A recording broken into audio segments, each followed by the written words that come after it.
Government of India నన్ను China పంపించింది. China కూడా వెళ్ళేసి వచ్చాను.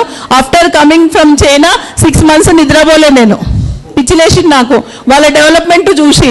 వాళ్ళు మనకన్నా తర్వాత స్వాతంత్రం వచ్చింది, మనకన్నా జనాభా ఎక్కువ ఉన్నారు, కానీ వాళ్ళు మనలాగా లేజీ కాదు. They work hard. వచ్చినాక బుక్ రాసా నేను, లెసన్స్ ఫ్రమ్ చైనా అని. నేర్చుకుందాము ఎక్కడి నుంచి అయినా. అక్కడ చైనా భాషలోనే మాట్లాడతారు. లెసన్స్ ఫ్రమ్ చైనా, నేర్చుకుందాం ఎక్కడి నుంచి అయినా. వాళ్ళు సక్సెస్కి కారణం ఏంటంటే రెండు, వ్యవసాయము, ఎడ్యుకేషన్. ఓన్లీ వాళ్ళు చైనీస్ భాషలోనే నేర్చుకుంటారు. వాళ్ళు అన్ని దేశాలు పోతారు, నేర్చుకుంటారు, మళ్ళీ వచ్చి వాళ్ళ దేశం గురించే పనిచేస్తారు. ఫస్ట్ పాయింట్ అది. Second point, education system. Beautiful education system వాళ్ళ దగ్గర. ఒక ఊరు వెళితే పెద్ద బిల్డింగ్ ఉంది అంటే అది స్కూల్. అన్నిటికన్నా బ్యూటిఫుల్ బిల్డింగ్ అంటే స్కూల్. అందుకే వాళ్ళు అంత డెవలప్ ఉన్నాడు అక్కడ. రియలీ వాళ్ళ అగ్రికల్చర్. ఒక్క ఫార్మర్ చచ్చిపోలేదండి అక్కడ సూసైడ్ చేసుకొని. ఇక్కడ ఎవరు చచ్చిపోయినా మనకేం ఫరక్ పడదు. So sad. వాళ్ళకి దేశభక్తి చాలా ఎక్కువ ఉంది, అది మనకు పోయింది.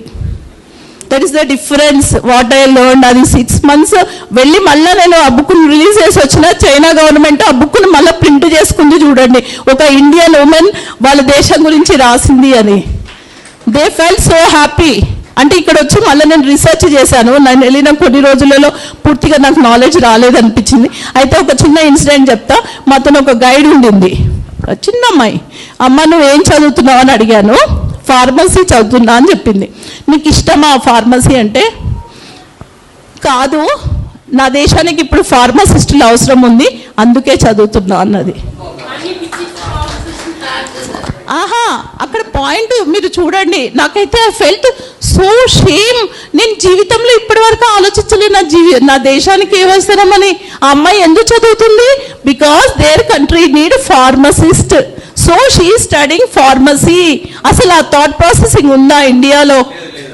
పిల్లలు పుట్టాలి, ఒకరిని డాక్టర్ చేయాలి, ఒకరిని ఇంజనీర్ చేయాలి, అమెరికా పంపించాలి, అయిపోయి మనం వెళ్ళి ఓల్డ్ ఏజ్ హోమ్లలో ఉండాలి, లేదా ఆ సెంట్రల్ జైళ్ళల్లో ఉండాలి.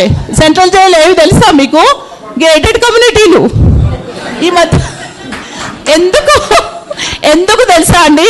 తాత ముత్తాతలు సంపాదించిన ఎకరాల భూమిని అమ్మేసి ఊర్లలో ఉండలేక వచ్చి ఈడ కోట్లు పెట్టి అవి గేటెడ్ కమ్యూనిటీలు కొంటున్నా. ఆడ ఫస్ట్ వాచ్మెన్ గాడే లోపల రానియడు మనల్ని.